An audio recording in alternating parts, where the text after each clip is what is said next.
a caminhada decidida e a ressurreição de Lázaro. O caminho inevitável para a cruz. Há momentos na história em que o destino parece se cristalizar em decisões irrevogáveis. Para Jesus, esse momento chegou quando ele resolutamente decidiu ir a Jerusalém. Não era mais um ministério itinerante pela Galileia.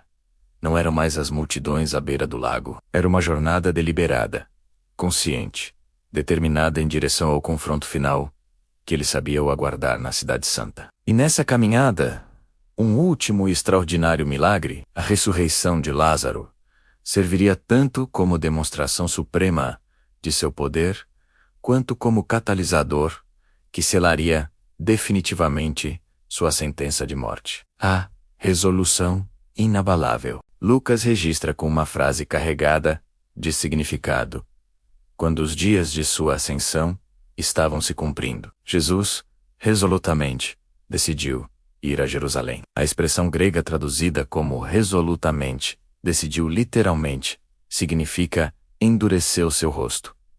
Uma imagem poderosa de determinação inflexível. Não havia hesitação, não havia dúvida. Jesus sabia exatamente o que o aguardava: traição, julgamentos fraudulentos, tortura e crucificação. Durante essa jornada, Jesus não escondia seu destino. Repetidamente, ele falava aos discípulos sobre o que aconteceria em Jerusalém. O Filho do Homem será entregue aos principais sacerdotes e aos mestres da lei. Eles o condenarão à morte e o entregarão aos gentios para ser zombado, açoitado e crucificado. No terceiro dia, ele ressuscitará. As palavras eram claras, mas os discípulos não conseguiam, ou não queriam, compreender. Suas mentes ainda estavam presas a expectativas de um Messias conquistador. A jornada para Jerusalém não era apenas geográfica, era teológica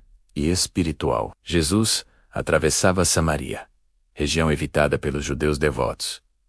Mas ele não se importava com essas convenções. Ensinava em vilas e cidades, curava os enfermos, confrontava a hipocrisia religiosa. Cada passo em direção a Jerusalém era um passo em direção à cruz, mas também em direção à redenção da humanidade. Os discípulos caminhavam confusos e amedrontados. Marcos registra que estavam a caminho, subindo para Jerusalém, e Jesus ia à frente deles. Os discípulos estavam admirados, e os que seguiam tinham medo. Havia algo na postura de Jesus, em sua determinação, que tanto os inspirava quanto os aterrorizava. Eles pressentiam que algo definitivo estava prestes a acontecer. A crise, em Betânia, foi nesse contexto que chegou uma mensagem urgente de Betânia, uma pequena vila a cerca de 3 quilômetros de Jerusalém. Lázaro, amigo querido de Jesus e irmão de Marta e Maria, estava gravemente enfermo. As irmãs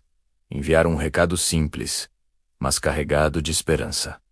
Senhor, aquele que amas está doente. A reação de Jesus surpreendeu a todos. Em vez de partir imediatamente, ele permaneceu onde estava por mais 2 dias. Declarou: esta doença não acabará em morte, mas é para a glória de Deus, para que o Filho de Deus seja glorificado por meio dela. Era uma afirmação enigmática.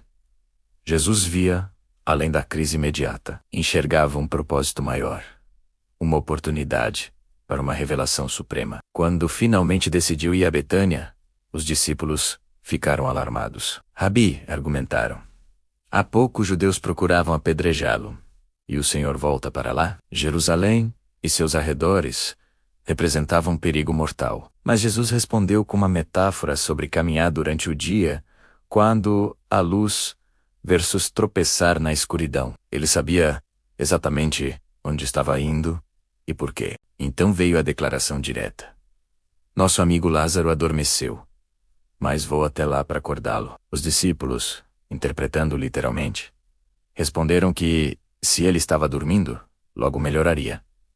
Jesus foi explícito: Lázaro morreu. E acrescentou algo extraordinário: por causa de vocês, alegro-me de não ter estado lá, para que vocês creiam. O encontro com a dor.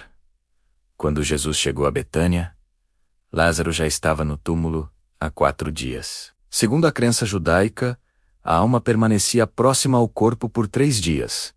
Mas no 4º dia, a decomposição já era evidente e irreversível. Não havia margem para dúvidas. Lázaro estava indubitavelmente morto. Marta, ao ouvir que Jesus se aproximava, correu ao seu encontro. Suas palavras misturavam lamento e fé. Senhor, se estivesses aqui, meu irmão não teria morrido. Mas sei que, mesmo agora, Deus te dará tudo o que pedires. Era uma fé vacilante, esperançosa, mas ainda não compreendendo plenamente o que Jesus poderia fazer.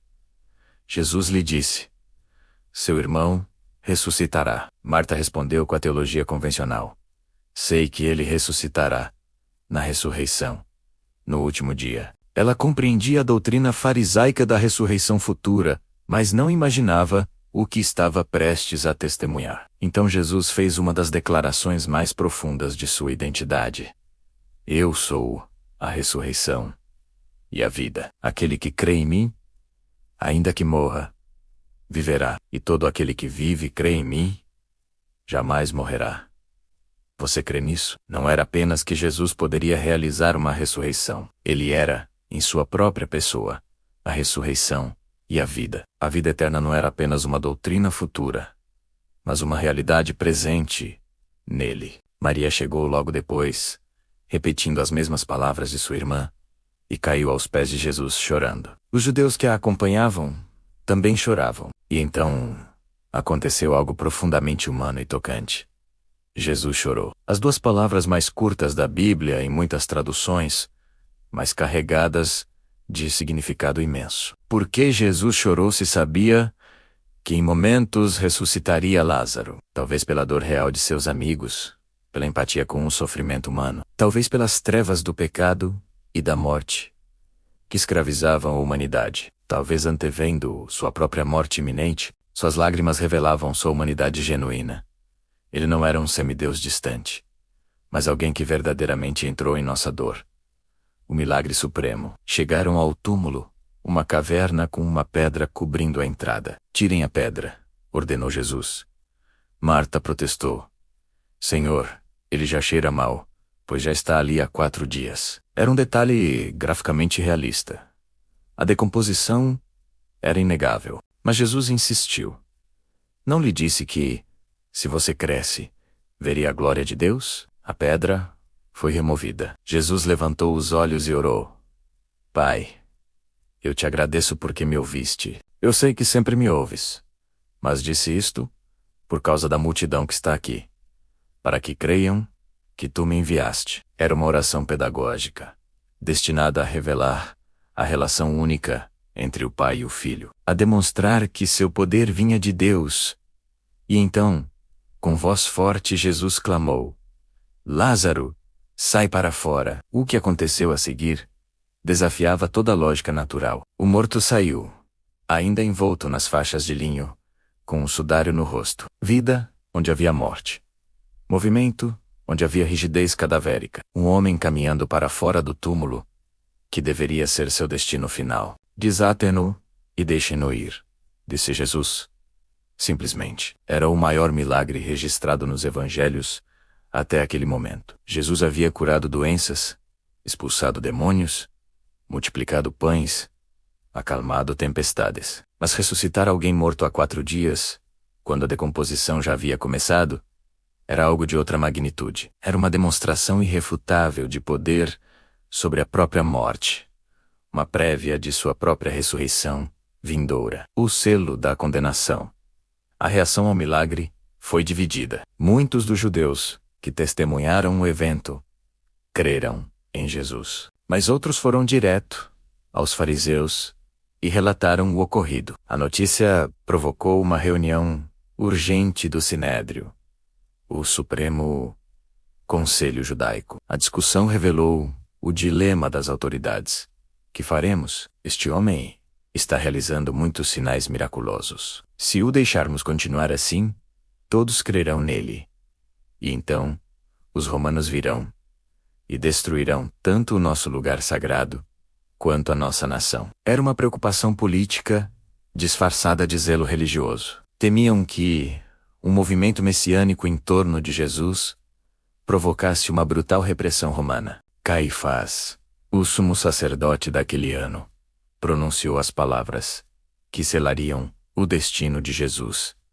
Vocês nada sabem, não percebem que é melhor que morra um homem pelo povo do que pereça toda a nação? João, escrevendo décadas depois, viu ironia profética nessas palavras. Caifás pensava em expediência política, mas sem saber estava profetizando a verdadeira missão de Jesus: morrer não apenas pela nação judaica, mas para reunir em uma família os filhos de Deus dispersos. Assim, daquele dia em diante, resolveram tirar-lhe a vida.